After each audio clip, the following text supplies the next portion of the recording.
우리 이렇게 선포합시다. 우리 믿음으로 살아갑시다. 한 번 더요. 우리 믿고 잘 삽시다. 아멘입니까? 예, 여러분 오늘 요한복음 6장에 대해서 함께 말씀을 나누도록 하겠습니다. 이 말씀은 오늘 읽은 본문 말씀은 6장 초반부의 오병이어 사건 아시죠? 떡 5개와 물고기 2마리로 성인 남자 20세 이상 성인 남자만 5,000명을 먹이시고 그 뒤에 갈릴리 호수 위를 예수님이 걸으신 사건 뒤에, 그러니까 베세다에서 가버나움으로 이렇게 건너간 뒤에 가버나움에서 이제 유대인들을 만나요. 이 유대인들은 어떤 사람들이냐면 전날에 오병이어 기적을 직접 체험한 사람들. 이해되시죠?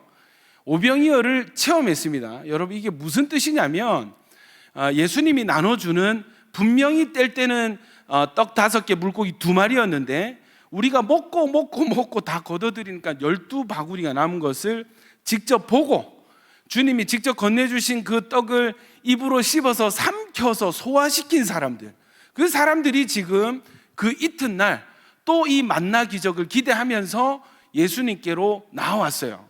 베세다로 가니까 제자들도 없고 예수님도 없고, 분명히 예수님은 제자들 보내고 산에 홀로 기도하러 가는 것까지 보고 흩어진 무리들인데 와서 보니까 제자들도 없고 예수님도 없어요. 보니까 배 한 척이 없어. 그래서 이거 배를 타고 건너가셨구나. 그래서 샅샅이 뒤져가지고 가버나움에서 예수님을 다시 만난 유대인들과 예수님과의 대화가 방금 읽은 이 본문이었어요. 여러분 저를 한번 보십시오. 그 본문을 읽으면서 많이 나왔던 단어들이 있죠. 많이 나왔던 단어가 있습니다. 어떤 단어죠? 얘기해 보십시오. 재성 형제. 예, 어떤 단어가 많이 기억에 남아요? 예, 생명. 재원 형제는요? 생명. 예, 설교할 때 물어보면 안 되죠, 여러분. 예, 저는 그냥 기계처럼 쭉 얘기해도 여러분 계속 들어야 되죠. 질문하면 굉장히 당황해 하더라고요. 수영자매, 어떤 단어 기억에 남습니까?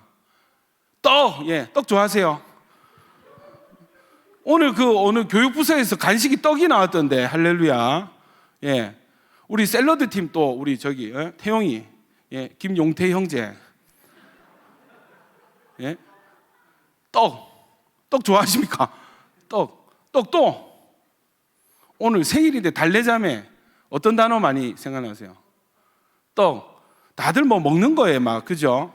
다 그렇습니다. 생명, 떡. 그 다음에 여러분 또 하나 더 있어요. 살, 피, 먹고 마시고, 그죠? 그 다음 중요한 단어가 하나 있는데 그건 아직 얘기를 안 하셨어요. 아마 이게 안 보이는 거예요. 지금 안 보이는 거예요. 그래서 이 본문이 풀리면 여러분 어떤 문제가 해결되냐면, 주님이 진짜 지금 중요하게 여기시는 게 있거든요. 우리에게 지금 진짜 중요하게 지금 요구하시고 기대하시는 것들이 있습니다. 이거 모르고 그냥 교회만 왔다 갔다, 그거 굉장히 큰 잘못이에요.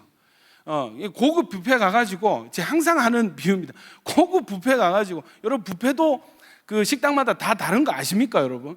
뷔페도 어느 식당 가면 메인 요리가 뭐가 맛이고 뭐가 다 달라. 근데 뷔페를 가면은 비싼 돈을 주고 마음껏 먹어 하면은 사주는 사람 입장에서는 어떤 게 기쁨이겠어요? 예? 야, 내가 뷔페 오늘 쏜다. 오늘 야긴 모아서 내가 오늘 뷔페 쏜다. 전혀 이 믿음이 없는 악하고 패역한 내가 오늘 뷔페 쏩니다. 여러분 드세요. 이렇게 하면은 이 사주는 사람에서 기쁨은 뭐냐면은 하여튼 단가 높은 거 맛있는 음식 많이 먹고 이 기쁨을 누리는 이게, 그죠? 근데 쏜다 먹어 이렇게 했는데 쪼르르 달려갖고 김밥만 집어 먹는 거예요. 김밥 먹으면 사주는 사람 입장이 얼마나 속에서 막 천불이 올라오죠. 저럴 거면 김밥 천국을 가든가. 왜? 그러니까 여러분 이 말씀을 주시는 요한복음 우리에게 주신 하나님의 기대가 있습니다. 아멘입니까? 이 기대가 우리 가운데 풀어지기를 축복합니다. 아멘이시죠? 여러분 신앙은 단계 성장하는 거거든요. 아멘입니까? 신앙은 단계 성장하는 겁니다. 여러분 절대 성장을 멈추지 마시기를 축복합니다. 그러려면 여러분에게 있어야 되는 것이 하나 있는데 성장에 대한 욕구가 있어야 됩니다. 아멘입니까? 성장에 대한 욕심과 욕구가 없으면 그냥 오늘도 그냥 설교예요. 지금 이 시간도 앉아서 내 귀에 들리는 건 박 목사의 기나긴 설교에 불과할 겁니다. 근데 성장에 대한 욕심이 있는 사람은 이게 이야, 저건 꼭 내 얘긴데, 저건 꼭 내 들으라고 하시는 말씀 같아요. 내가 저런 상태고, 내가 지금 저게 필요한데, 이렇게 정말 달게 이 말씀을 잘 들으면 여러분 이게 우리의 살과 피가 될 줄로 믿습니다. 아멘입니까? 그러니까 말씀이 들어가서 말씀의 영양분을 받은 사람의 삶과 그냥 설교를 듣고 나온 사람의 삶은 천양지차가 될 수밖에 없습니다. 여러분, 오늘 말씀을 듣는 자가 아니라 말씀을 먹는 자 되시기를 축원합니다. 말씀을 먹고 말씀의 영양분을 누리는 삶이 되시기를 축원합니다. 얼마나 복된 인생인지, 또 여러분이 복 중에 복이 뭐냐면 하나님께서 우리에게 어떻게 살아가야 될지, 무엇으로 살아야 될지 다 알려주셨습니다. 어떻게 하면 하나님을 기쁘시게 하는 인생과 하나님께서 우리에게 예비한 축복을 다 받아 누릴 수 있는지, 살아서도 복이고 죽음 이후에는 더 복이 되는 여러분 이 복된 삶을 저와 여러분이 살아가고 있습니다. 아멘이십니까? 여러분 복이 되시기를 축복합니다. 복이 저주가 아니라 복이 되는 삶이 되시기를 축복합니다. 여러분 지금 당장 나누지는 않겠지만 구체적으로 너무 좋은 소식들이 계속 들려오고 있습니다. 할렐루야. 더 많아지기를 축복합니다. 여러분 이 요한복음을 오늘 이걸 잘 풀어야 되고 여러분도 잘 깨달으셔야 돼요. 이해가 잘 되셔야 돼요. 여러분 깨닫는 은혜가 있기를 축복합니다. 자, 오병이어 사건을 우리가 보통 들을 때 어떻게 듣냐면 이 한 아이의 순종으로 이 많은 사람이 배부르게 되었다. 예수님은 이런 능력이 있으신 분이다. 이렇게 들어요. 그런데 여러분 이 요한복음, 우리 이전에 마가복음을 묵상했었죠. 마가복음과 요한복음 똑같이 오병이어 사건을 묵상하면서 다시금 확인하게 되는 것은 뭐냐면 이 오병이어 사건과 갈릴리 바다를 걸으신 사건은 한 세트입니다. 한 세트예요. 이것을 같이 봐야 됩니다. 그리고 오늘 본문과 결론은 오늘 본문이에요. 오병이어 사건과 갈릴리 사건이 합쳐져서 결론이 오늘 본문이에요. 그 본문의 결론이 우리의 어떤 지금 이 시즌의 도전 과제가 되는 것입니다. 아멘이십니까? 자, 여러분 지금 장소는 갈릴리 호수의 벳세다라고 하는 이 광야와 같은 평원입니다. 여기에 수많은 사람들이 모였습니다. 대략 짐작했을 때 어떤 신학자는 최소 2만 명, 어떤 사람은 4만 명 이렇게도 보는 사람이 있는데, 여러분 저는 이제 중고등부 때 SFC 출신이니까 1년에 한 번씩, 몇 년에 한 번씩 그걸 했어요. 그 전국 SFC 수련회, 중고등부 수련회. 어디서 했냐면 저기 덕유산에서 했습니다. 50주년 그 수련회, 연합 수련회가 있었는데 혹시 거기 오셨던 분 계십니까? 몇 년도인지 모르겠는데 SFC 50주년 덕유산 연합 집회에 있었어요. 없습니까? 제가 우리 교역자들끼리 얘기해 보니까 나도 거기 있었는데 나도 다 같이 있었던 거야. 여러분 거기에 대략 이렇게 쭉 이렇게 산 비탈을 깎아가지고 자리를 만들고 무대가 앞에 있는데 그 산이 다 차요. 다 차면 대략 짐작해서 몇 명이 모이냐면 10,000명. 전국에서 10,000명이 모이면 산이 하나가 찹니다. 근데 여러분 이 광야에 2만 명, 4만 명 모였다는 것은 이거는 여러분 진짜 사람이 개미떼처럼 보이는 어마어마하게 많은 사람들 모였습니다. 자, 오늘 본문입니다. 밥 먹을 때가 되었어요. 밥 먹을 때가 되면 여러분 자동적으로 예민해지죠. 밥 먹는 시간은 매우 중요합니다. 예수님이 빌립에게 먼저 물어보십니다. 5절 보세요. 예수께서 눈을 들어 큰 무리가 자기에게로 오는 것을 보시고 빌립에게 이르시되 우리가 어디서 떡을 사서 이 사람들을 먹이겠느냐. 그냥 주님 어차피 오병이었지 떡을 떼주실 거 아닙니까? 그럼 바로 떼주시면 되지, 그죠? 일부러 물어보시는 거예요. 여러분, 의도가 있을까요? 없을까요?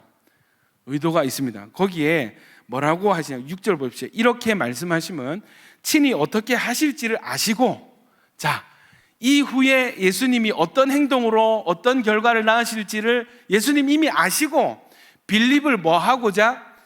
시험하고자 한번 건드려 보는 겁니다. 건드려 보는 겁니다. 테스팅이에요. 빌립이 뭐라고 대답하면 7절, 각 사람으로 조금씩 받게 할지라도 200데나리온의 떡이 부족하리. 뭐라고 하냐면 각 사람씩 1인당 2당 5,000원씩 걷어도 200데나리온이 부족할 겁니다. 여러분, 이거는 정말 순전한 인간적인 생각. 우리가 뭐 다 같이 밥을 먹으러 갔을 때 계산 누가 하지? 뭐 셀장이, 뭐 이런, 아니면 뭐 엠빵 뭐 이런 거 당연하게, 너무나 당연하게, 각 사람 얼마씩 걷어도 얼마가 부족합니다. 자, 주님이 기대하셨던 대답이 이것이었을까? 정확해. 빌립 정확해. 너 계산 잘하네. 주님이 기대하셨던 대답이 이것이었을까요? 그리고 그 뒤에 또 누가 등장을 하냐면 제자 중 한 사람, 곧 시몬 베드로의 형제 안드레가 예수께 여짜오되, 안드레가 나타납니다. 그런데 손에 뭘 들고 있어요? 뭘 들고 있냐면 한 아이의 도시락을 들고 있습니다. 당시에 성인 한 명의 도시락 분량이 떡 5개와 떡 5개. 한글 번역은 떡인데, 여러분 떡 좋아하십니까? 저는 떡 안 좋아합니다. 떡을 안 좋아합니다. 떡은 특히 뭐 안에 뭐 잼 같은 거 안 들어있는 떡은 정말 먹기가 힘들어요. 떡은 왠지, 이것도 나중에 알았는데 떡은 또 혈당 수치를, 죄송합니다. 떡은 별로 안, 이게 우리 개념의 떡은 별식이잖아요. 디저트잖아요. 그죠? 명절, 요즘 또 명절 때만 먹는 게 떡이잖아. 뭐 이사하거나 뭐 특별한 일이 있을 때 약간 세레모니처럼 이렇게 먹는 그런 게 떡이잖아요. 근데 NIV 성경은 브레드입니다. 브레드는 이 지역의 밥이에요. 그러니까 떡보다는 오히려 뭐 밥 한 끼, 식사 요 정도가, 양식 요렇게 되는 게 더 와닿습니다. 사실 떡 안 먹어도 잘 살죠. 근데 밥 안 먹으면 못 살죠. 여러분, 밥이 맞는 것 같아요. 떡으로 얘기할 테니 여러분은 밥으로 이해를 하십시오. 한 사람 분량의 도시락 떡 5개와 물고기 2마리를 가져왔어요. 보니까 어떤 소년이 예수님 드리라고 드렸어요. 안드레가 들고 왔습니다. 안드레의 표현이 뭐라냐면 9절 보십시오. 그러나 그것이 이 많은 사람에게 얼마나 되겠사옵니까? 도시락 하나 가지고는 이 많은 2만 명 넘는 이 사람들에게 무슨 의미가 있겠습니까? 이게 너무 맞는 말이에요. 너무 맞는 말. 저랑 사역을 오래 한 행정 리더들은 간혹 우리 회의하다 음식을 시켜 먹을 때가 있잖아요. 그럼 딱 보면 이건 모자라. 그러니까 신입 그 임원들은 이렇게 많이 시켰는데 모자라. 목사님이 드시거든. 이게 바로 각이 나옵니다. 목사님은 모자라. 이렇게 딱 나오더라고. 너무 당연한 이 도시락 하나 가지고 이 사람들한테 무슨 배부름이 되겠습니까? 빌립도 뭔가 대답을 했는데 조금 아쉽고, 안드레도 뭔가 대답을 했는데 뭔가 좀 아쉽고, 그죠? 그리고 난 뒤에 예수님께서 이제 다 이렇게 앉히십니다. 그 마태복음을 보면은 50명씩 100명씩 둥글게 앉게 하라. 쭉 앉아요. 그러니까 제가 봤을 때 우리 마을 정도, 한 마을씩 모이세요. 마을로 이렇게. 이게 여러분 상상해 보십시오. 드넓은 이 푸른 그저 광야에 수많은 사람들이 50명씩 100명씩 무리를 지어서 앉기 시작을 합니다. 그려지십니까? 자, 그리고 난 뒤에 예수님께서 이 떡을 가지사, 자 11절, 예수께서 떡을 가져 축사하신 후에 앉아있는 자들에게도 나눠주시고 했습니다. 마태복음 아닙니다. 똑같은 내용이 있어요. 마태복음이나 마가복음이나 떡을 가지사 하늘을 우러러 축사하시고라는 표현이 나와 있습니다. 여러분 생각해 보세요.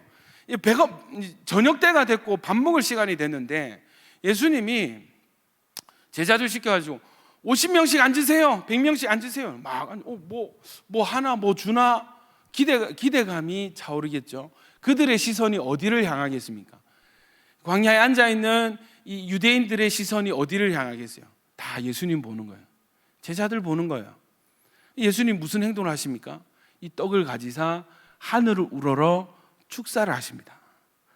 축사를 하시고 본문 그 표현을 보면은 떡을 떼어 제자들에게 나눠 주십니다.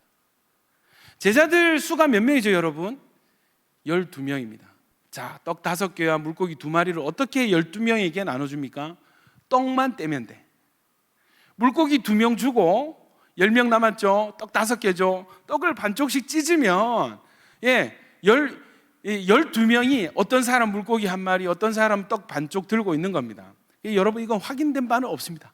성경에 떡을 떼사 제자들에게 줬다고 하시니까. 자, 그러면 이 제자들이 예수님께 받은 떡을 가지고 어디로 가요? 사람들에게로 가는 거예요. 여러분, 이 플롯이 굉장히 중요한, 이게 이 그림을 본 자는, 이 본자는 예배가 무엇인지, 사명이 무엇인지, 복음 전함이 무엇인지를 실제로 본 거예요. 아멘이십니까? 예. 주님께로부터 내려온 무언가를 제자들에게 나눠주시고, 제자들이 예수님을 향해서 바라보고 있는 그죠 무리들을 향해서, 사람들을 향해서 주님께 받은 떡을 가지고 들고 나가는 것입니다. 여러분, 주님께 받은 떡을 여러분의 가정과 친구와 이웃과 세상에 나눠주는 예수님의 제자들이 되시기를 축원합니다. 여러분, 놀라운 일이 일어나기 시작합니다. 떡을 떼기 시작하는데 계속 뭐가 나와요? 계속 뭐가 나와요? 계속 뭐가 나와요? 마치 2만 명이면 2만 명을 다 채울 것처럼 떡이 나옵니다. 떼도 끝이 없습니다. 떼고 나면은 다시 떼기 전의 상태, 떼고 나면 또 떼기 전의 상태, 계속 나오는 겁니다. 계속. 그려지십니까? 그래서 이 주님께로부터 받은 이 떡이 좀 이따 우리 읽은 말씀처럼 이 떡을 먹는 자, 나를 믿는 자는 영원히 목마르지 아니할 것이다 라는 이 말씀을 증명이라도 하듯이 계속 떼지는 거예요. 계속 나눠지는 거예요. 할렐루야. 역사가 일어나기 시작했습니다. 그날의 표적은 오늘 본문의 표적이라 했거든요. 14절에 예수께서 행하신 이 표적을 보고, 이 표적이 있었던 그날 저녁 식사는 마치 천국의 식탁과 같았어요. 모든 사람이 기적과 같은 이 양식을 먹고, 서로 같은 양식을 먹고 같은 것을 마시고 같은 기쁨을 누리고 같은 은혜 가운데 있는 것입니다. 여러분, 예수님도 이때 드시지 않았을까요? 육체니까. 예수님도 먹고 제자들도 먹고 온 무리가 다 배불리 먹었습니다. 그리고 난 뒤에 예수님께서 남은 것을 남기지 말고, 다 버리지 말고 다 걷어오세요 명령하시니까 여러분, 몇 바구니가 모였는 줄 아시죠? 몇 바구니죠? 12바구니가 모였습니다. 여기서 질문, 왜 12바구니가 모였을까요, 여러분? 제가 말씀드렸죠. 여러분, 신앙생활 잘 하려거든 질문을 잘 던지셔야 돼요. 말씀을 더 잘 이해하기 위해서는 항상 왜라는 질문을 잘 던지셔야 됩니다. 여러분, 제가 질문 드리겠습니다. 왜 12바구니가 남았을까요? 왜 12바구니? 어떤 사람은 완전수 이렇게 얘기를 하더라고. 예, 맞죠? 뭐 그런 의미도 있습니다. 그런데 여러분, 단순하게 생각해서 이 남은 것을 거둬들이는 사람의 수가 몇 명이에요? 12명인 거예요. 자, 제자들이 나눠줄 때는 뭐를 들고 나갔어요? 예, 빵 반쪽, 반쪽알이 들고 사람들에게로 나갔습니다. 사람들에게서 남은 것을 거둬들이고 예수님께로 가져올 때는 어땠어요? 이 분량이 바구니급이 됐습니다. 바구니 아마 가득 찼을 거예요. 예, 이렇게 들었겠죠. 이렇게 들고 막, 예수님 이만큼 남았습니다. 예, 요걸 들고 이렇게 가는 것과 올 때는 이렇게 들고 오는 겁니다. 여러분, 이 무게감과 이 무게감을 당시에 먹는 사람들은 몰랐을 것입니다. 그러나 누구는 느꼈어요? 누구는 느꼈어요? 이것이 하나님의 기적이라면 이 기적의 무게감을 누구는 느꼈습니까?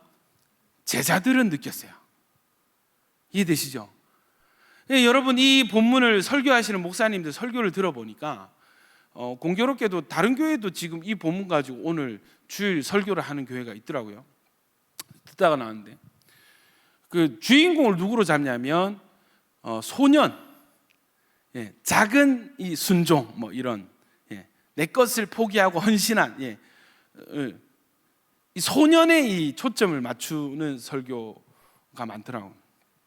근데 제가 봤을 때 주인공은 제자들이었습니다.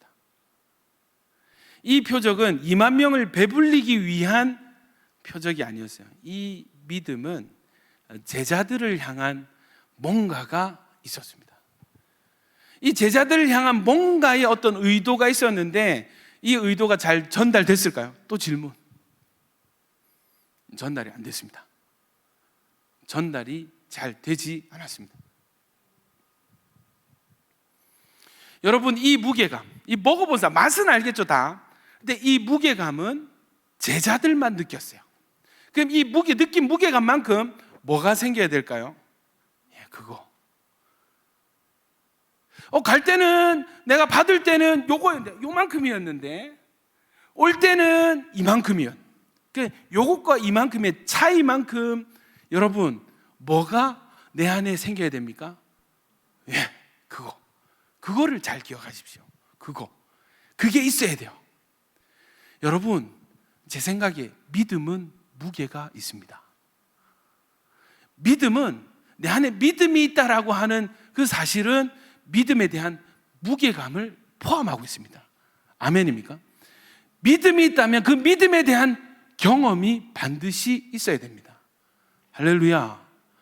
믿음이 있다면 그 믿음에 대한 자기의 중심의 신앙 고백도 있어야 되고 그 믿음에 대한 간증도 있을 수밖에 없습니다. 아멘입니까? 믿음은 느껴지는 것이에요.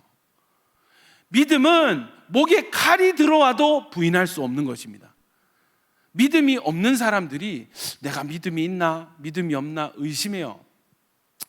여러분, 이제 자기의 믿음에 대해서 의심하는 분들을 위해서 제가 이렇게 좀 정리해서 단호하게 좀 말씀드리고 싶습니다. 여러분, 의심하는 믿음은 믿음이 아닙니다. 내가 내 스스로도 확신하지 못하는 믿음은 믿음이 아니에요. 예전에는 믿는지 안 믿는 겁니다 이러고 넘어가던데 되게 위험한 상태를 만드는 것 같아요. 여러분, 내가 확신할 수 없는 믿음은 믿음이 아닙니다. 믿음의 속성은 무게입니다. 느껴본 것이어야 돼요. 아멘입니까? 내가 보고 느껴본 것. 그래서 목에 칼이 들어와도 부인할 수 없는 것. 너 믿음 있어? 너 믿음 있으면 너 죽어? 했을 때 저 믿음 있습니다 라고밖에 말할 수 없는 그것이 진짜 믿음입니다. 아멘입니까?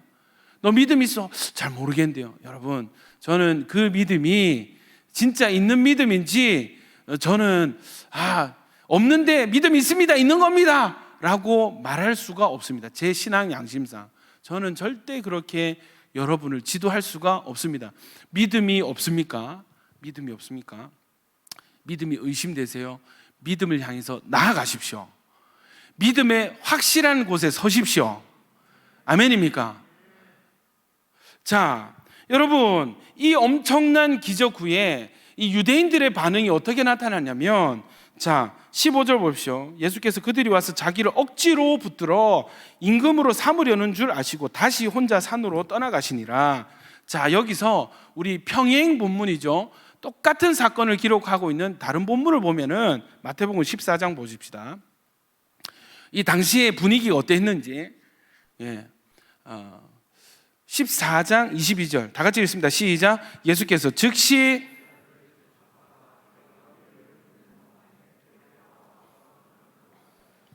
자, 여러분, 예수님께서 갑자기 이 기적 후에 사람들이 웅성웅성 뭔가 어떤 무브먼트가 막 일어나는 거야.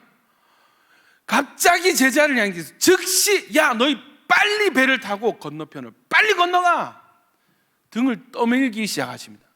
제자들이 영문도 모르니까 예수님 이거 뒷정리해야죠. 내가 할게, 빨리 배에 타. 예수님 지금 무리들이 이렇게 많은데 빨리 저희가 해산시켜야죠. 내가 할 테니까 너희 빨리 배 타고 건너가. 등을 떠미십니다. 그리고 23절 보시면 무리를 보내신 후에 예수님 혼자, 여러분 해산입니다, 오늘 집회 끝났습니다, 집으로 돌아가십시오, 다 보내신 후에 혼자 남으셨을 때 홀로 기도하러 따로 산에 올라가셨어요. 이것까지를 흩어지는 유대인들이 이걸 본 거야. 여러분 이제 질문을 또 던져야 됩니다. 왜 갑자기 예수님이 여기서 제자들을 갈릴리 바다 위로 즉시 제초가사 보내셨는가? 질문. 예수님 또 산 위에 올라가셔서 무엇을 기도하셨는가? 왜라는 질문. 여러분 이게 이해가 되세요? 이해가 되세요? 이해가 되십니까? 저 같으면 여러분 내 나라 내 왕국 세우기 제일 좋은, 아닙니까? 기적을 행하는 걸 2만 명 이상이 다 봤습니다. 동시에 그걸 다 먹고 맛을 봤습니다. 이것만큼 여러분 뭔가 하나님의 일을 하기에 좋은 상태가 어디 있어요? 다들 이야 대단한 분이다, 하나님 보내신 그 선지자인가 보다, 다들 막 붕 떠 있습니다. 이때 여러분 그 나라를 새로 세우고 내가 왕이다 하면 다 왕이 될 수 있는, 그죠? 근데 이 좋은 기회를 주님은 해산을 시키십니다. 그리고 제자들을 바다로 내모셨어요. 왜? 그 뒤에 일어난 사건 아시죠? 밤 사경에 이게 이제 요한복음은 구체적으로 나와 있지 않는데 마태복음과 마가복음에 보시면 이렇게 나와 있습니다. 24절 마태복음 14장 24절, 배가 이미 육지에서 술이나 떠나서 몇 킬로미터를 갔어요. 근데 갑자기 잔잔하던 호수가 출렁이기 시작합니다. 바람이 불기 시작합니다. 물결로 말미암아 제자들이 고난을 당합니다. 밤 사경에 이렇습니다. 유대인 이 시간법인데 밤 사경은 우리로 치면 새벽 3시에서 6시 사이, 정말 칠흑과 같은 암흑 가운데, 그죠? 이 바다 위에 예수께서 바다 위로 걸어서 제자들에게 오심에 제자들이 그가 바다 위로 걸어오심을 보고 유령이다 막 놀라는 겁니다. 마찬가지입니다. 조금 더 구체적으로 보면은 마가복음 6장 45절부터 보시면 예수께서 즉시 제자들을 제초가사 자기가 무리를 보내는 동안에 배 타고 앞서 건너편 벳세다로 가게 하시고 무리를 작별하신 후에 기도하러 산으로 가시니라. 저물매, 저문 시간이 언제라고요? 밤 사경 몇 시? 새벽 3시부터 6시. 배는 바다 한가운데 있고 예수께서는 홀로 어디에? 무태에 계시더라. 무트는 어디입니까? 해변가죠.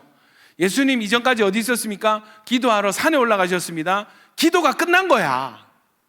아마 저녁 시간에 밥을 먹고 해산을 시키고 제자들 보내고 혼자 기도하러 산에 올라갔으니까 아무리 못해도 해산까지 하면 한 10시, 11시 되지 않았을까요? 산에 올라갈 시간이. 그 저녁에 밤에 산에 가셨다가 이 밤 사경 전에 예수님 어디 계셨어요? 무태에 계셨어요. 기도를 마치고 산에서 내려오신 지금. 그럼 내려왔으면 빨리 걸어와가지고 제자들 살려줘야 되는데 무태에서 보고 계시는 겁니다. 이렇게. 바람이 분다. 파도가 치기 시작했어. 야, 베드로가 지금 당황했어. 지금 막 물을 퍼내고 오케이, 조금 더 물결 조금 더 계속 기다리시는 것입니다. 그러다가 밤 사경쯤에 드디어 그 발을 갈릴리 바다 위로 내딛기 시작하셨어요. 저벅. 육지를 걷듯이 예수님께서 갈릴리 호수를 걷기 시작하셨습니다.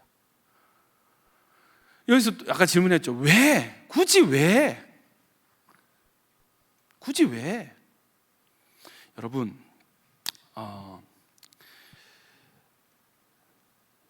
이 베드로가 예수님이 이 배 앞에 딱 서셨어요. 예, 그때 여러분 누가 등장을 했느냐? 예, 우리의 베드로. 예, 여러분 저는 성경 인물 중에 참 베드로가 참 끌립니다. 저랑 참 비슷해요. 예, 굉장히 뭔가 충동적이고 뭔가 즉흥적이고 뭔가 좀 엉뚱하기도 하고, 베드로가 갑자기 손을 들더니 예수님 만일 주시거든 저를 명하사 저도 무리를 걷게 하소서. 왜 그랬는지 모르겠어요. 아무리 묵상을 해도 아무리 묵상을 해도 방금 전까지 막 예수님 살려주세요 막 물을 퍼고 난리를 쳤을 거 아닙니까? 그리고 예수님 보고 유령이다 막 남자들이 소리를 지르고 그랬을 거 아니에요. 그리고 예수님인 걸 확인하고 예수님 저도 한번 무리를 걷게 해주십시오. 여기 질문, 왜? 진짜 무리를 한번 걸어보고 싶었을까? 진짜 무리를 걷는 게 어떤 느낌인지 한번 느껴보고 싶었을까? 두 번째, 예수님이 진짜 예수님인지 한번 시험해보고 싶었던 것은 아닐까? 어쨌든 천국 가면 여러분 저는 한번 물어보고 싶어요. 베드로 선생님, 근데 왜 갑자기 무리를 굳이 한번 물어보고 싶어요. 예수님께서 딱 한마디 하세요. 오라 하십니다. 오라. 여러분 참 역시 우리의 베드로 진짜 발을 배 밖으로 꺼내서 무리를 걷기지. 여러분 저는 봤을 때 베드로 참 엉뚱하지만 수제자가 된 이유는 분명히 있다고 생각합니다. 무리를 걸어보는, 오라 한마디 듣고 진짜 걷는 거야. 요 사건이 있습니다. 그런데 자 보십시오. 예수님을 향해 걸어가다가 바람을 보고 무서워 빠져가는지라. 예수님께서 즉시 손을 내밀어 그를 붙잡으며 이르시되 믿음이 작은 자야 왜 의심하였느냐. 뜬금없이 예수님이 뭐라고 하냐면, 야 베드로 내가 살 빼라 했지, 그만 먹으라 했지, 무거우니까 가라, 이게 아니고, 이해되시죠? 많이 걸었다 이게 아니고 믿음이 작은 자야 왜 의심하였느냐. 여러분 베드로가 예수님 저 지금부터 의심할 겁니다 하고 의심했어요? 아니에요.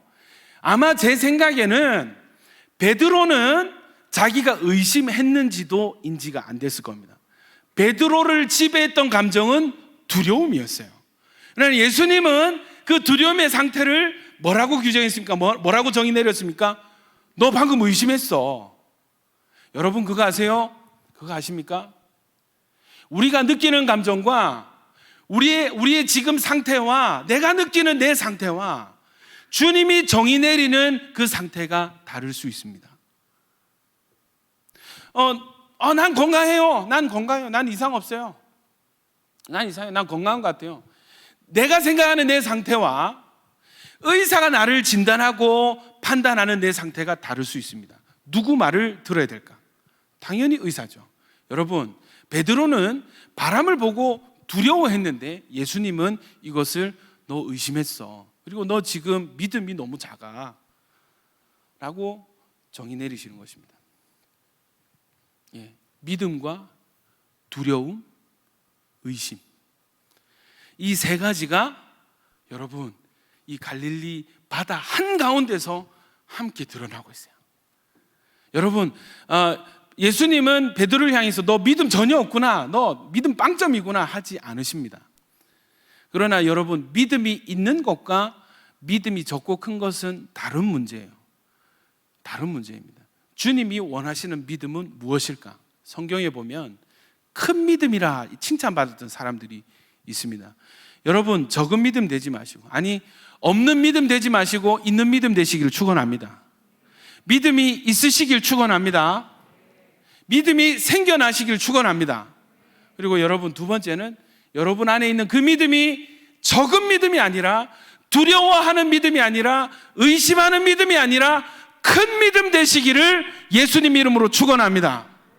왜 예수 믿는 우리가 지난주도 오늘도 내일도 묵상하고 예배해야 되는가? 여러분 믿음이 생겼다고 그 믿음이 곧바로 큰 믿음이 되는 것은 아니기 때문입니다. 믿음의 단계가 있다 말씀드렸어요. 여러분 우리에게 주신 생명이, 이 생명이 풍성한 생명인가? 다른 문제입니다. 여러분 안에 있는 믿음이 점점 더 큰 믿음 되시기를 축원합니다. 특별히 말세시말이라고 하는 이때에 여러분 큰 믿음이 준비되지 않는다면 여러분 믿음으로 발을 내딛고, 우리 중에 여러분 이 무리를 걸어본 베드로가 몇 걸음 걸었을까? 한 걸음이라도 물 위에 서 있었던 적이 있습니까? 그 정도 믿음을 가진 사람 있습니까? 없어요. 베드로는 있었습니다. 우리가 베드로 보고 웃을 게 아닙니다, 여러분.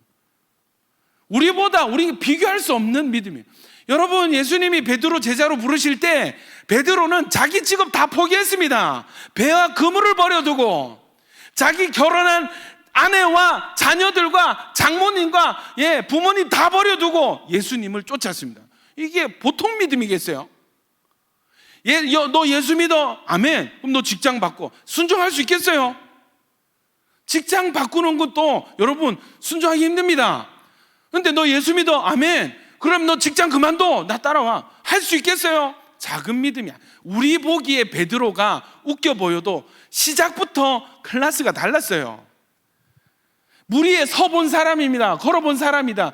그런데 그 사람도 시선을 예수님에게서 바람으로 옮겼을 때, 엉뚱한 것을, 예수님 아닌 다른 것을 바라보았을 때 곧바로 두려움이 그를 엄습하고, 예수님은 너 의심하였다.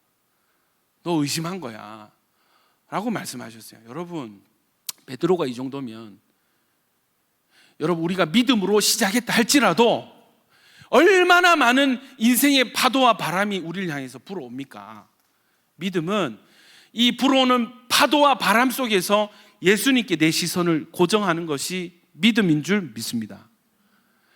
처음 발을 내디뎠다면 끝까지 예수님께로 가서 예수님 손 잡는 데까지가 끝이 아니겠어요? 다시 예수님 손잡고 같이 걸어서 배 타는 것까지 끝이 아니겠어요? 여러분, 그것이 우리 인생의 마지막이 되길 축원합니다.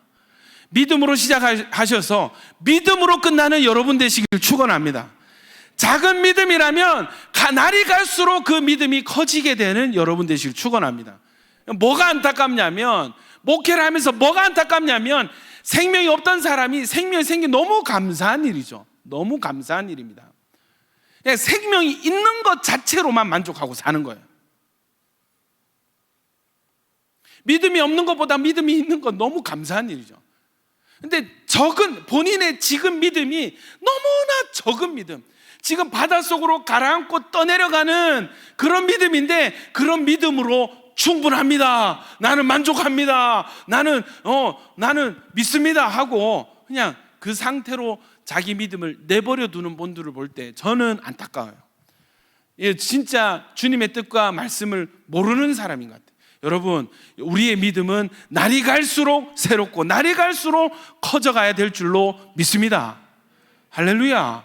간절히 사모합니다.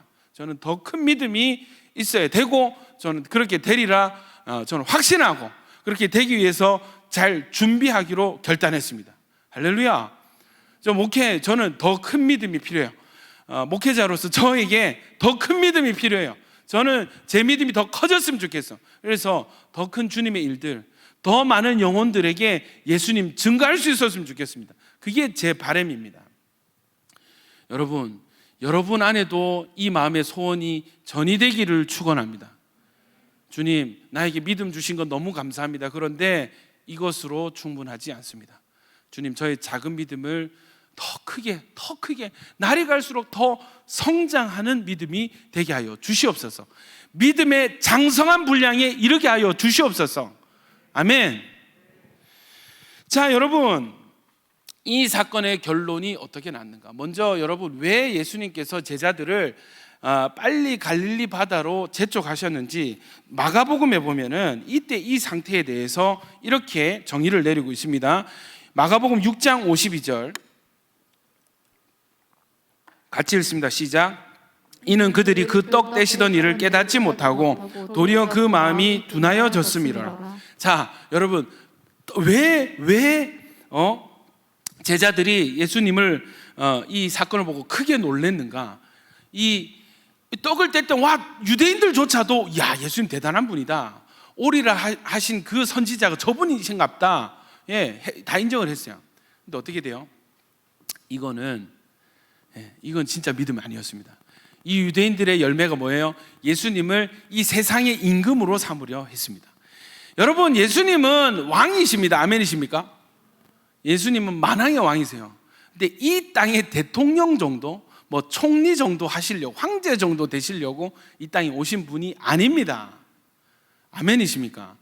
예수님께서는 하나님 나라를 이 땅에 세우기 위해서 오셨습니다. 그러나 그 하나님의 나라는 이 세상이 정의하는 다른 국가와 같은 그 나라가 아니에요. 이건 킹덤입니다. 예수님이 세우려는 하나님 나라는 천국 그 자체예요. 주님의 뜻은 뭐냐면 이 땅의 천국과 똑같은 상태가 이 땅이 되기를 원하셨어요. 아멘입니까? 그 천국을 전하러 오셨지, 그냥 여러분 죄송합니다, 가짜는 뭐 어디 큰 나라 정도, 로마 제국 정도 세우시려고 오신 분이 절대 아닙니다. 사람들이 어떻게 받아들였어요? 이걸 모르니까, 예수님이 누군지를 모르고 뭐하러 오셨는지 모르니까 자기들 입장에서 왕 정도 되면 제일 잘한 거라. 이 예수님이 왕이 되면은 적어도 굶어 죽진 않겠네요. 이 정도 능력이면 어떤 나라든지 우리를 독립시켜 주겠네. 정치적인 욕심과 육신적인 욕심에 예수님 왕으로 삼으려고 했어요. 이게 믿음입니까? 이건 믿음 아니거든요. 이건 믿음 아니거든요. 여러분, 예수님께 능력 있는 거 믿으십니까? 여러분, 예수님은 전지전능하신 분이신 거 믿으세요? 그 능력 많으신 주님께서 고작 우리의 어떤 문제, 내 마음의 소원 들어주러 이 땅에 오신 건 아닌 거 아시죠? 아멘입니까? 물론 주님은 우리의 기도에 응답해 주십니다. 주님은 도깨비 방망이처럼 내가 원하는 거 다 갖다 주러 오신 분이 아니에요. 주님의 능력의 목적은 그런 것이 아니에요. 나의 만족이 아니에요.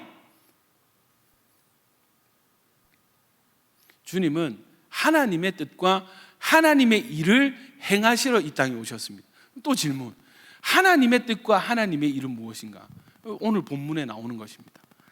자, 여러분, 이때 이 제자들의 마음은 둔하여진 상태였습니다. 자, 이 갈릴리 호수 사건까지 딱 짚고, 베드로가 물에 빠지는 거 주님이 건져주시고 같이 배 안에 탔을 때 그들이 배 영접했다 그랬고, 마태복음 14장 33절 32절 33절 같이 한번 읽어보겠습니다. 시작. 배에 함께 오르매 바람이 그치는지라 배에 있는 사람들이 예수께 절하며 이르되 진실로 하나님의 아들이로소이다. 여러분, 그거 아십니까? 여기서 자 보세요. 이 갈릴리 호수 사건이 있기 전까지 물론 제자들은 예수님을 존경했을 거예요. 엄청난 이 병자들 치유하는 기적과 능력 행함과 여러 가지 표적들이 이미 나타난 상태니까 물론 제자들은 예수님을 존중하고 존경했을 것입니다. 이해되십니까? 여러분, 처음으로 예수님을 만나고 처음으로 예수님 앞에 엎드려 절했습니다. 이게 저는 정말 어색했을 것 같은데, 진짜 믿음 아니면. 왜냐하면 여러분, 여러분은 아버지를 향해서 아빠라 부르십니까? 아버지라고 부르십니까? 예? 아버지, 난 아빠다. 손, 아빠가 아빠지. 예, 오케이, 손. 아버지다. 아버지. 예, 내립시다. 예. 여러분, 저는 최근까지 아빠 하다가 도저히 내가 나이가 이제 마흔이다. 아빠 도저히 안 돼. 아버지라고 바꾸기 시작했는데, 와, 저는 언제 기억나요?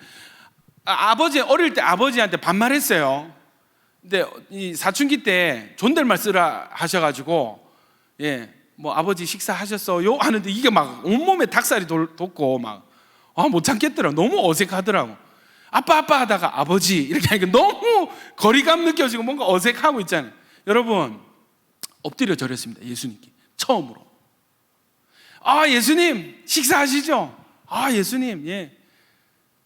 근데 그랬던 사이가 엎드려 절하면서 처음으로 예수님을 향해서 라삐어 선생님 이렇게 하다가, 예, 이는 진실로 하나님의 아들이십니다.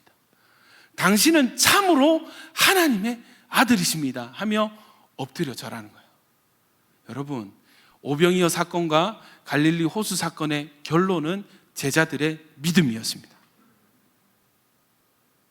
이걸 이끌어내려고 육지에서 안 되니까 새벽에 바다로 집합, 내 밑으로 바다로 갈릴리 바다 위로 집합 해가지고 보충 수업이 이루어진 것이었어요. 여러분 여기서 참 할 말이 많은데, 여러분 육지에서 안 되는 믿음은 주님께서 바다 위로 부르십니다. 요거 찍고 넘어가. 주님이 우리를, 여러분 육지가 편할까 바다가 편할까? 육지가 훨씬 안정감 있고 편하겠죠. 육지에서 안 되는 믿음은 주님 바다로 콜링하십니다. 주님께서 우리를 바다로 콜링하실 때 그 목적은 뭐예요? 우리 죽이려고, 바다에 빠뜨려 죽이려고. 그럼 베드로 빠질 때 안녕 사요나라 여러분, 베드로 수고했어 되잖아, 꼬로로 가지 않는. 여러분 주님이 우리를 바다로 부르실 때는 바다로 부르실 만한 이유와 목적이 있습니다. 이 이유와 목적을 깨닫는 자 되시기를 축원합니다. 무엇인가? 믿음입니다. 믿음입니다. 주님은 바다 위에서 우리의 믿음을 체크하십니다. 너 진짜 나 믿어? 너 진짜 나 신뢰해? 너 진짜 나 믿어? 내가 너한테 뭐야? 그냥 학식 많은 선생 정도야? 내가 그냥 어떤 선지자급이야? 너희는 나를 누구라 하느냐? 주님은 이거 너무 중요한 문제로 여기세요. 왜? 제자들에게 이 정확한 믿음이 없으면 여러분 주님 올라가실 건데, 주님 부활하시고 올라가실 건데, 그때는 누가 예수를 증거합니까? 여러분 가정 구원받기 원하시죠? 여러분 사랑하는 친구들 다 천국 갔으면 좋겠죠? 아멘이십니까? 여러분 먼저 우리를 부르셨는데, 우리 안에 정확한 예수님에 대한, 주님에 대한 정확한 믿음이 없다면 누가 그들에게, 누가 우리 가정에게 예수를 증거하고 전할 수 있습니까? 저는 믿습니다. 여러분이 하나님께서 여러분 쓰실 거예요. 아멘입니까? 하나님은 여러분을 생명 살리는 도구로 사용하실 것입니다. 지금 저 밖에는, 이 온천교회 문 밖에는 여러분을 기다리는 수많은 영혼들이 기다리고 있습니다. 본인들이 뭐가 필요한지도 모른 채, 본인들의 인생이 끝에 뭐가 있는지도 모른 채 여러분의 출현을 기대하고 고대하고 기다리고 있습니다. 근데 여러분 우리 안에 예수에 대한 정확한 믿음이 없고 지식이 없다면 그들 앞에 섰을 때 뭐를 전할 거예요? 야, 예수 믿으면 복 받는다. 야, 예수 믿으면 문제 해결된다.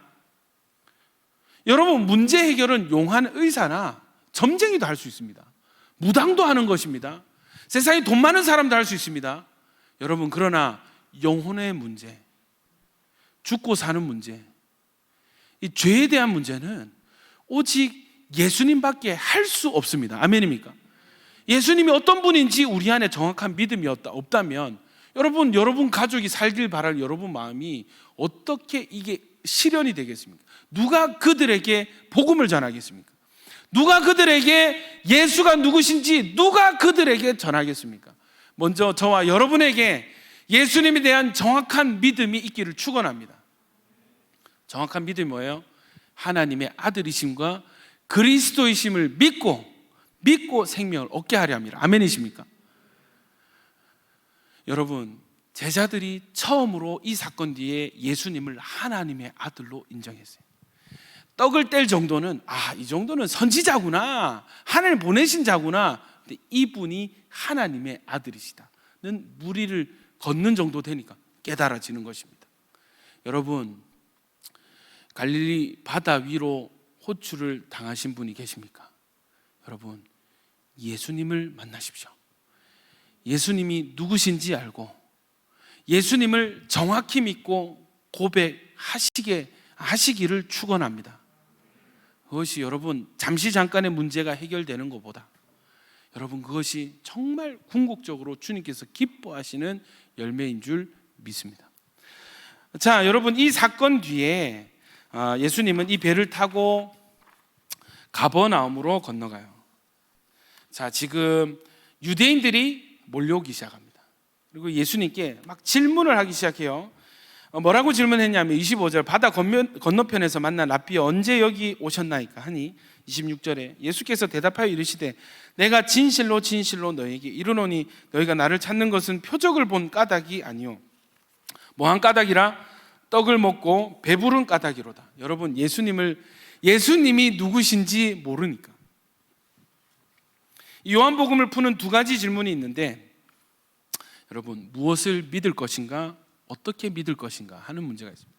한번 따라 할까요? 무엇을 믿을 것인가 어떻게 믿을 것인가. 지금 떡을 먹은 사람들이니까 주제는 떡이에요. 떡에 대한 질문이 두 가지가 있습니다. 한번 따라 할까요? 누가 우리에게 먹을 것을 주시는가? 시작. 조금 바꿔서 양식을 주시는 분이 누구신가? 시작. 이게 첫 번째 질문이고 두 번째는 무엇을 먹을 것인가? 시작. 예. 양식이 무엇인가? 시작. 아이고 아멘. 예. 자 여러분 유대인들은 이 양식을 주시는 분이 누구신지 알아요? 몰라요? 모릅니다. 양식을 주신 예수님이 누구신지 모릅니다. 그죠? 그들에게 예수님이 만나자마자 질타를 하세요. 너희가 나를 찾고 너희가 나에게 지금 나온 까닭은 나를 찾는 것은 표적을 보았기 때문이 아니라 만약에 표적을 보았다면 똑같이 제자들과 똑같은 반응 당신은 하나님의 아들이십니다가 나와야 되는데 이 사람들은 표적을 보고 예수님께 나온 것이 아니에요. 그러니까 뭐예요? 임금을 삼으려고 그랬죠. 나온 까닭은 먹고 배불렀기 때문이다. 예수님께서 한마디 더 하십니다. 썩을 양식을 위하여 일하지 말고 썩을 양식을 위하여 일하지 말고 썩을 양식은 뭐였는 줄 아세요? 어제 이들이 먹은 양식. 그리고 뭐에 대해서 일하라고? 영생하도록 있는 양식을 위하여 하라, 일하라는. 썩을 양식을 위하여 일하는 사람이 있고 영생하도록 있는 양식을 위하여 일하는 사람이 있습니다. 이 양식은 인자가 너희에게 주리니 인자는 아버지 하나님께서 인치신 자니라. 질문합니다. 유대인들 참 질문을 잘해요. 어떻게 하여야 하나님의 일을 하오리까? 하나님의 일이 뭡니까? 영생하도록 있는 그 일이 뭡니까? 묻습니다. 예수님이 대답하십니다. 29절 다 같이 읽읍시다. 시작. 예수께서 대답하여 이르시되 하나님께서 보내신 이를 믿는 것이 하나님의 일이니. 여러분 우리가 일이라고 할 때 그것은 뭔가 분주하고 들었다 놨다 하고 맞죠? 예, 그게 일인 것 같잖아요. 근데 여러분 가장 중요한 일은 힘이 들지 않습니다. 힘이 드는 것이 아니에요. 오히려 힘을 써야 된다면 그것은 마음의 힘을 써야 됩니다. 그것은 바로 하나님께서 보내신 일을 예수님을 믿는 것이 하나님의 일입니다. 예수님을 믿는 것이 영생하도록 있는 일입니다. 아멘입니까? 자, 그러면은 우리가 밥 먹고 배부르고 직장 생활하고 이게 뭐예요? 사실은 썩을 양식을 위한 일. 여러분, 이것이 우리 삶의 메인이 절대 될 수가 없습니다. 아멘입니까? 여러분 다 직장인이시죠? 여러분 다 이 땅에서 사시죠? 학업, 직장, 세상 많은 일들이 여러분 썩을 양식을 위하여 하는 일들입니다. 이것은요, 메인은 아니지만 참 중요합니다. 왜? 한 끼 양식을 위하여 필요한 일들이기 때문에. 그러나 이것으로는 우리의 영혼을 우리를 영생하도록 있게 하지 못합니다. 이런 양식은 우리에게 영생을 줄 수가 없습니다. 영생하도록 있게 하는 그 양식은 하나님의 일은 예수를 믿는 것입니다. 우리 인생에서 가장 중요한 하나님의 일이 뭔지 아세요? 그것은 예수님을 믿는 것입니다. 우리 가운데 예수 믿는 분 계십니까? 저는 여러분이 다 예수 믿는 분이 되시길 축원합니다. 그렇다면 여러분, 우리는 인생의 가장 중요한 하나님의 일에 순종한 사람들입니다. 할렐루야. 할렐루야. 혹 여러분 우리 가운데 예수 믿는 일이 없으신 분들 계세요. 아직까지 예수를 하나님의 아들로 그리스도로. 그럼 또 질문해야지. 여러분 수시로 질문하십시오. 그리스도를 믿는 게 뭡니까? 그리스도를 믿는 게 뭡니까?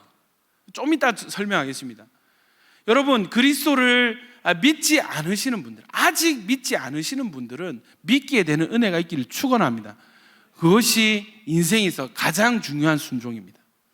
내가 해야 될 많은 일들 중에서 가장 중요한 일은 예수 믿는 일입니다.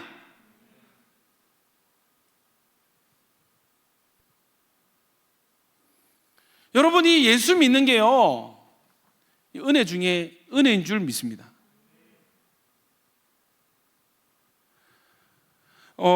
자, 보십시오. 그러고 나서 주님께서 이 떡에 대해서 설명을 하시는데, 이 유대인들이요, 사실 굉장히 좀 간악합니다. 좀 정말 고집세고 정말 안 믿으려고 작정한 사람들이 유대인들입니다. 뭐라고 하냐면, 모세와 예수님 비교를 하기 시작합니다. 31절 기록된 바, 하늘에서 그들에게 떡을 주어 먹게 하였다 함과 같이 우리 조상들은 광야에서 만나를 먹었나이다. 이게 뭐냐면, 예수님 그때 광야에서 빵 떼주실, 떡 떼주실 때 보니까 꼭 모세 같던데, 우리 조상들도 광야에서 만나 먹었지 않습니까? 뭐예요? 그리고 당신이 진짜 뭐라면, 모세처럼, 모세는 매일매일 광야에서 만나를 줬잖아요. 예. 그렇게 우리에게도 오늘도 만나 한번 줘 보십시오. 이게 뭐냐면 또 다른 표적을 구한 것입니다. 예수님이 뭐라고 하시는가? 지금부터 이제 발동이 걸린 거예요. 지금부터 시작이 되는 거예요. 지금부터 우리에게 너무너무 중요한 주님의 말씀, 주님은 누구신가라고 하는 그 질문에 폭포수처럼 주님의 답변이 쏟아지길 시작하는 것입니다. 여러분, 만나는 기적과 같이 내려온 하늘의 양식입니다. 40년 동안 광야에서 내렸습니다. 여러분, 이거는 기적이죠. 그러나 그것은 하루의 분량, 하루의 배부름에 만족해야 될 하나님의 기적. 그러나 진짜 이 유대인들이 먹어야 될 양식은 누구인가? 예수 그리스도.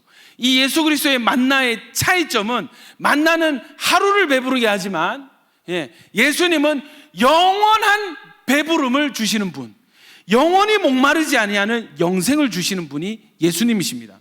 그럼 여러분, 예수님 드실래요? 아니면 만나 먹을래요? 자, 한 끼 도시락이 있습니다. 앞에 백지수표가 있어요. 뭐를 선택하실래요? 당연히 백지수표 아닌가? 자, 여기서 또 질문.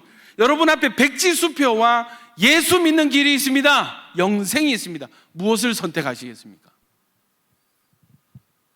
백지수표라니까. 예? 요새 주식 난리, 비트코인 2,000개, 비트코인 10,000개 여러분 앞에 있어요. 예? 여러분 한 평생을 일하지 않고 즐겁게 해주고 행복하게 할 수 있는 백지수표가 여러분 앞에 있습니다. 또 한쪽에는 영생이 있습니다. 무엇을 선택하시겠습니까? 자, 여러분 저를 보세요. 질문 바꿔볼게요. 여러분 앞에 진짜 간절히 얻기 원하고 해결되었으면 좋겠는 문제가 있습니다. 그리고 한쪽에 영생이 있습니다. 무엇을 선택하실래요? 무엇을 선택하실래요? 여러분, 우리가 유대인들과 똑같은 믿음, 유대인들과 똑같은 어떤 심령 상태라면 썩을 양식에 더 끌리게 되는 것입니다. 썩을 양식이 더 중요해 보여요. 여러분, 영생하도록 있는 양식이 보여지기를 축원합니다. 아멘이십니까? 예수님이 지금부터 쏟아내시는 것은, 박수 3번 시작. 요한복음에는 7번의 기적과 7번의 예수님의 자기소개가 등장을 합니다. 에고 에이미, 나는 뭐뭐다. 첫 번째 말씀이 뭐냐면, 나는 생명의 떡이다. 요한복음 첫 번째 예수님의 자기소개는 바로 이때 소개가 됩니다. 나는 생명의 떡이다. 만나 따위가 아니다. 나는 만나 따위가 아니다. 만나 나부랭이가 아니다. 나는 한 끼 도시락이 아니야. 나는 하늘에서 내려오는 생명의 떡이야. 자, 그 말씀이 이제 막 부어지기 시작하는데, 요한복음 6장 32절부터 제가 읽어드리겠습니다. 예수께서 이르시되 내가 진실로 진실로 너에게 이르노니 모세가 너에게 하늘로부터 떡을 준 것이 아니라, 제가 얘기했죠. 누가 우리에게 양식을 주시는가? 유대인들은 모세가 우리에게 밥을 줬다고 생각합니다. 그러나 아니죠. 내 아버지께서 너희에게 하늘로부터 참 떡을 주시나니 33절 하나님의 떡은 하늘에서 내려 세상에 무엇을 주는 것이니라 생명을 주는 것이니 35절 예수께서 이르시되 나는 생명의 떡이니 내게 오는 자는 결코 줄이지 아니할 터이요 나를 믿는 자는 영원히 목마르지 아니하니라. 여러분 생명의 떡을 먹는 여러분 되시길 축원합니다. 생명의 떡을 날마다 드시는 여러분 되시길 축원합니다. 여러분 예수 믿는다는 게 처음 영접할 때 한 번 믿고 치우는 거예요. 그게 잘못된 생각이거든요, 여러분. 그러니까 예수 믿었다 하는 사람들이 엉망으로 사는 겁니다. 믿는 게 뭔지 몰라요. 예수님 믿는다는 게 뭔지 몰라요. 생명의 떡을 먹는다는 것이 뭔지를 몰라요. 계속 읽어보겠습니다. 6장 48절 내가 곧 생명의 떡이니라. 너희 조상들은 광야에서 만나를 먹었어도 죽었거니와 이는 하늘에서 내려온 떡이니 사람으로 하여금 먹고 죽지 아니하게 하는 것이니라. 나는 하늘에서 내려온 살아있는 떡이니 사람이 이 떡을 먹으면 영생하리라. 내가 줄 떡은 세상의 생명을 위한 내 살이니라 했습니다. 그리고 여러분 생명의 떡에서 이 떡의 실체가 뭔가 좀 더 구체적으로 이거 내 살이다. 그리고 이 살을 어떻게 해야 돼요? 먹어야 된다 이렇게 얘기하는 거예요. 유대인들이 혼란이 오는 겁니다.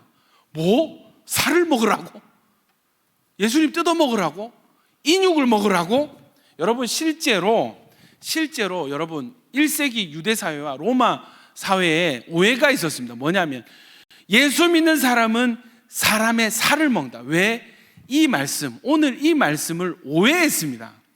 예수님 비유적으로 예수 믿는 것이 어떤 것인지를 설명하기 위해서 내 살을 먹으라 이렇게 하신 것인데, 이 사람들은, 육에 속한 사람들은, 썩을 양식을 구하는 사람들은 진짜 뭐 사람 살 뜯어 먹으라는 줄 알고 오해를 했어요. 자, 계속 한번 읽어보겠습니다. 떡에서 살이 되었습니다. 이 살을 어떻게 해야 되는가? 53절 예수께서 이르시되 내가 진실로 진실로 너에게 이르노니 인자의 살을 먹지 아니하고 인자의 피를 마시지 아니하면 너희 속에 뭐가 없느니라? 생명이 없네.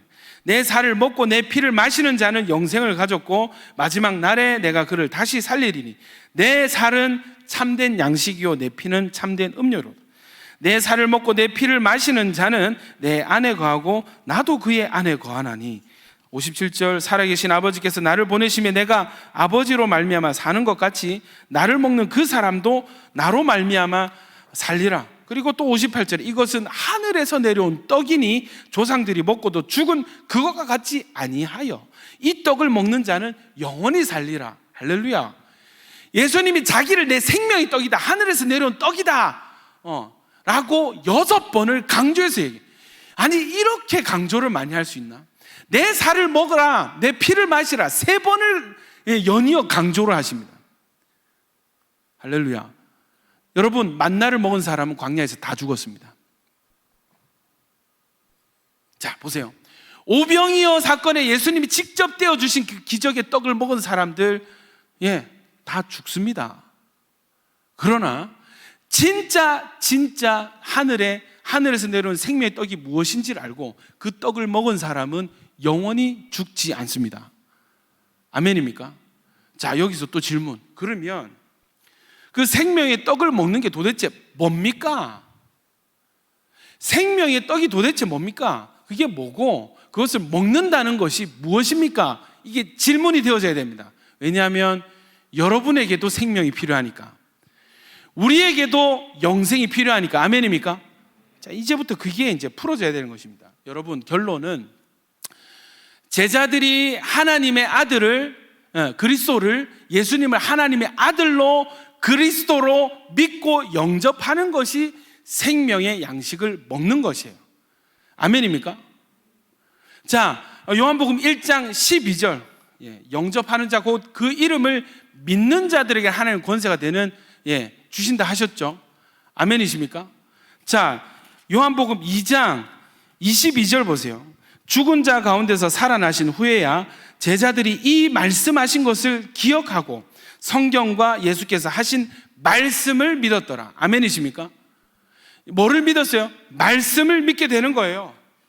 여러분, 말씀을 믿는 것이 예수를 믿는 것입니다. 63절 한번 읽어보겠습니다. 63절, 64절 시작.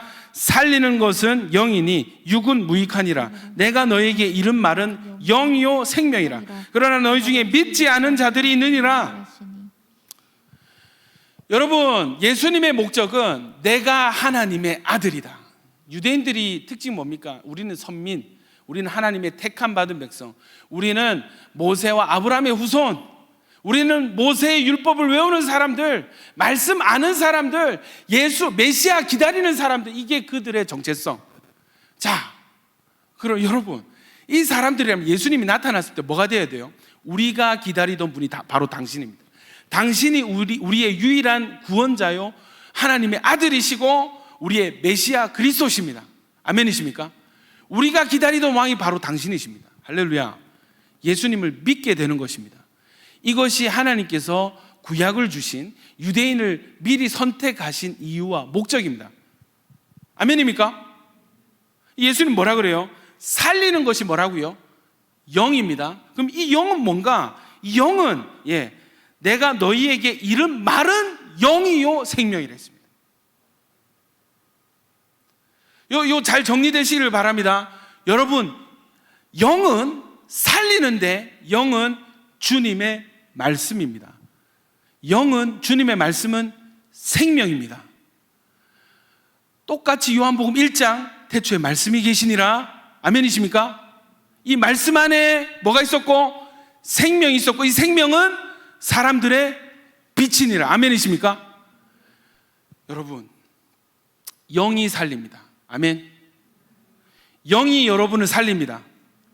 영은 예수님의 말씀입니다.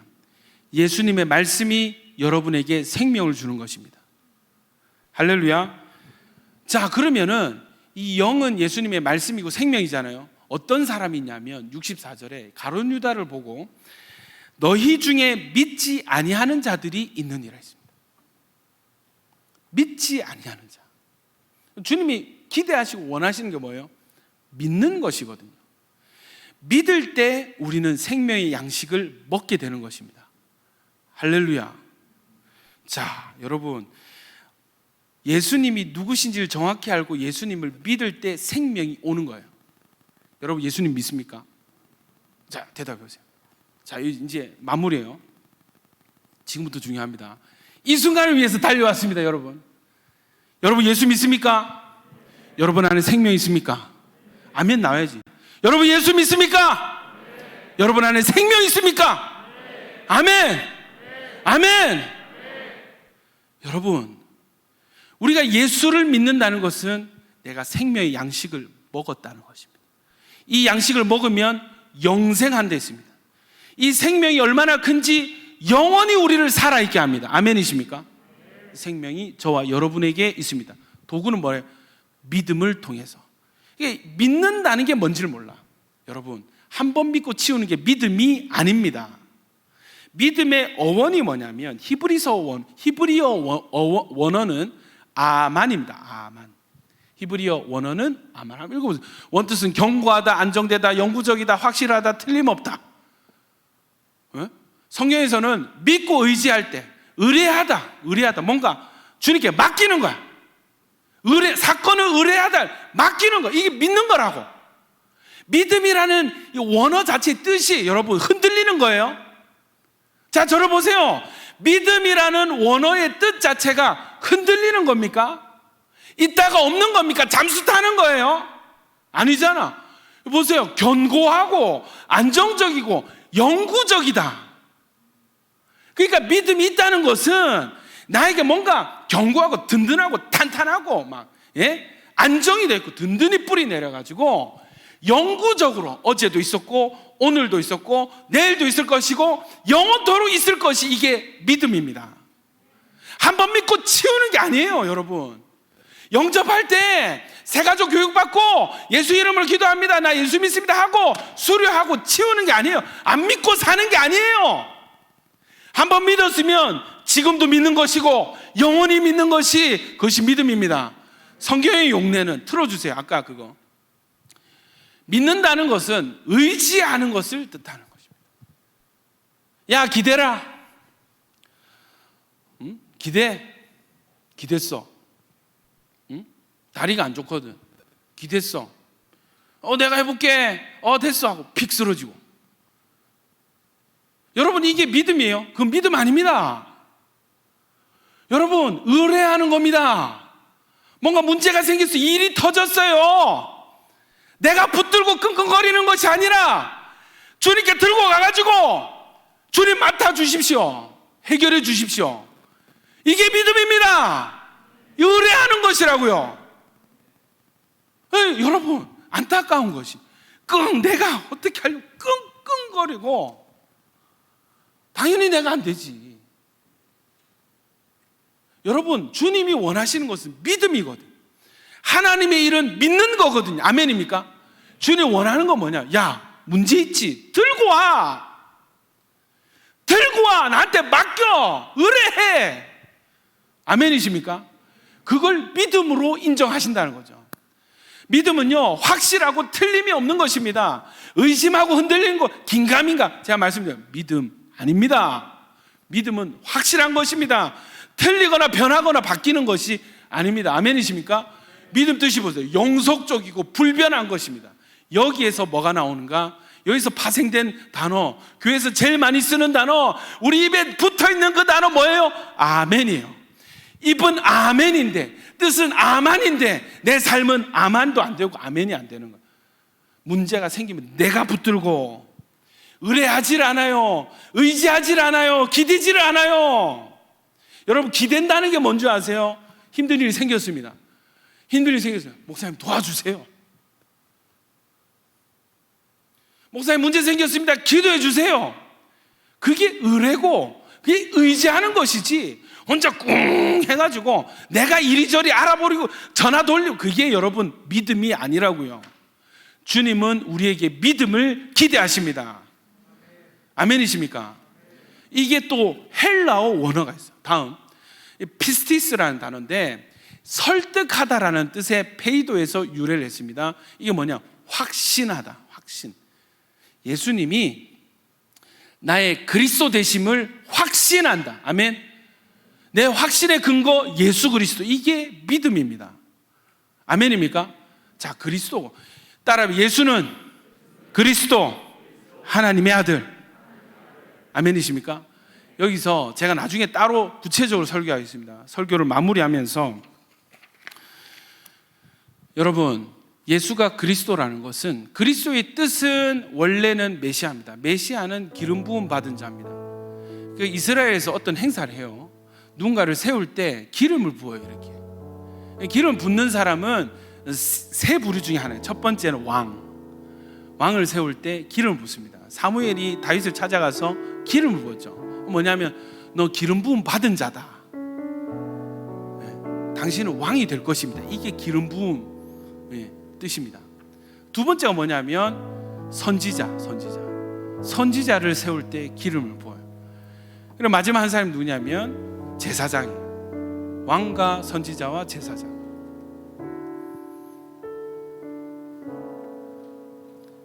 여러분, 제사장이 하는 게 뭔지 아세요? 과거에 내가 지은 죄를 정리해 주는 사람이 제사장입니다.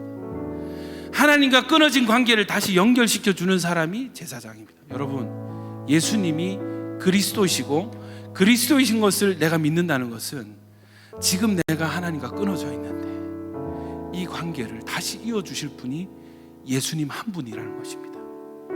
내가 지금 죄를 지어서 하나님께 단절되어서 복을 받지 못하고 있는데, 이 죄를 해결해 주시고 나를 연결시켜 주시고 다시 하늘의 축복이 나에게 임하게 하시는 그분이 예수님이라는 것을 믿고 의지하는 것이 믿음입니다. 그것이 그리스도를 믿는 믿음이에요. 그리스도는 왕입니다. 왕은 뭐예요? 현재 우리의 문제를 정리해주고 통치해주는, 다스려주는 사람이에요. 지금 우리 현실의 문제를 정리해주고 해결해주는 그 사람이 왕입니다. 예수가 그리스도라는 것을 믿는다는 것이 무엇인가? 주님, 나의 그리스도, 나의 왕이신 예수님, 나에게 이런 문제가 있습니다. 현실의 문제가 있습니다. 풍랑을 만났습니다. 바람이 불어옵니다. 알고 있습니다. 주님 다스려 주십시오. 주님 억울한 일이 있습니다. 주님 통치해 주십시오. 심판해 주십시오. 여러분, 그게 왕을 믿는 것입니다. 선지자를 믿는다는 것은, 그리스도는 선지자죠. 선지자를 믿는다는 것은, 여러분, 우리가 한 치 앞을 내다볼 수 없는 인생이잖아요. 미래에 일어날 일들을 우리에게 미리 알려주고 준비시키는 역할이 선지자입니다. 하나님의 말씀이, 하나님의 계획을 알려주는 사람이 하나님의 입술이 선지자입니다. 선지자의 말을 들을 때 다가오는 위험을 피할 수 있습니다. 다가오는 위험 속에 준비될 수 있습니다. 하나님의 뜻과 계획과 방법이 무엇인지 알고 준비될 수 있습니다. 우리가 선지자를 믿는다는 것은 여러분 두려움이 없다는 것이에요. 미래를 준비할 수 있는 소망이 있다는 것입니다.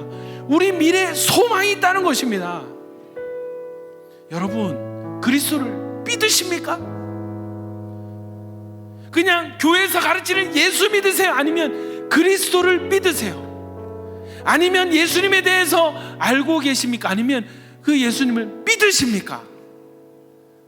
지적으로 동의하는 거 말고 여러분 진짜 예수님께 이렇게 한 발 완전히 떼고 기대고 계세요? 사건을 내가 해결하는 것이 아니라 의뢰하고 계시냐고요. 이게 믿음입니다. 목에 칼이 들어와도 바뀌지 않는 신앙의 고백이 있습니까? 그게 믿음입니다. 주님은 여러분 혼자 여러분이 해결하기를 기뻐하지 않으세요. 너 뭐하니? 너 뭐하니? 너 진짜 네 삶에 그리스도를 믿는 인생이니? 그게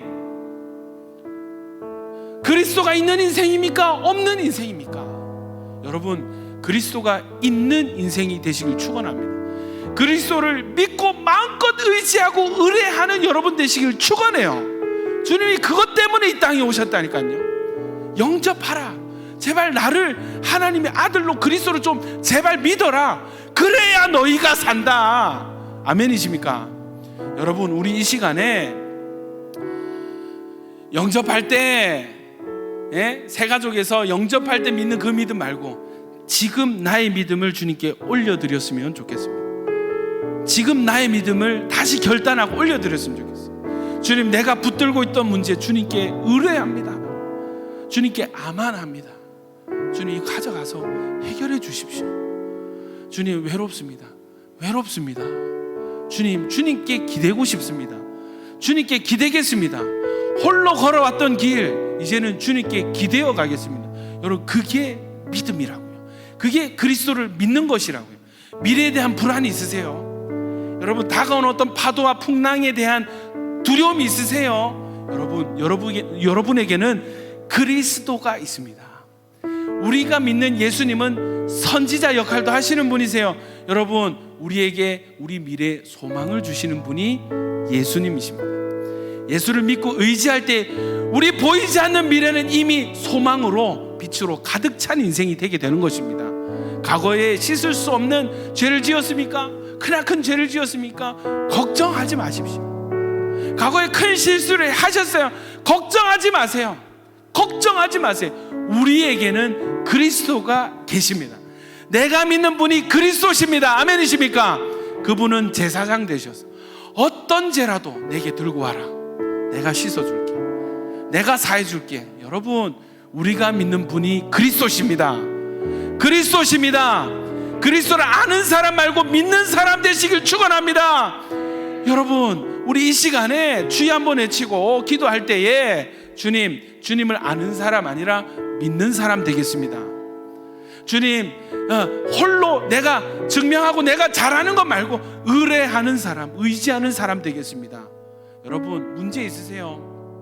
주님, 그 문제 모르실까요? 주님, 여러분 기다리시거든요. 뭐를 기다린 줄 아세요? 너 좀 들고 나와라. 배가 고프면 좀 고프다고 얘기를 해라. 힘들면 힘들다고 얘기를 해라. 나에게 좀 손을 내밀어라. 주님 기다리고 계세요. 그게 믿음이니까. 주님은 우리의 믿음을 위해 오셨으니까. 우리가 믿을 때 생명을 주시니까. 여러분, 믿음으로 나아가십시다. 믿음을 결단하십시다. 일단 여러분, 우리 이 시간에 주여 외치고 기도할 때에 주님, 내 힘으로 하려고 했던 것들 회개합니다. 나 혼자 하려고 했던 것을 회개합니다. 주여, 오늘부터는, 지금부터는 그리스도를 믿음으로 살아가게 하여 주시옵소서. 그리스도를 믿는 매일매일이 되게 하여 주시옵소서. 주여 한번 외치고 기도합니다. 주여.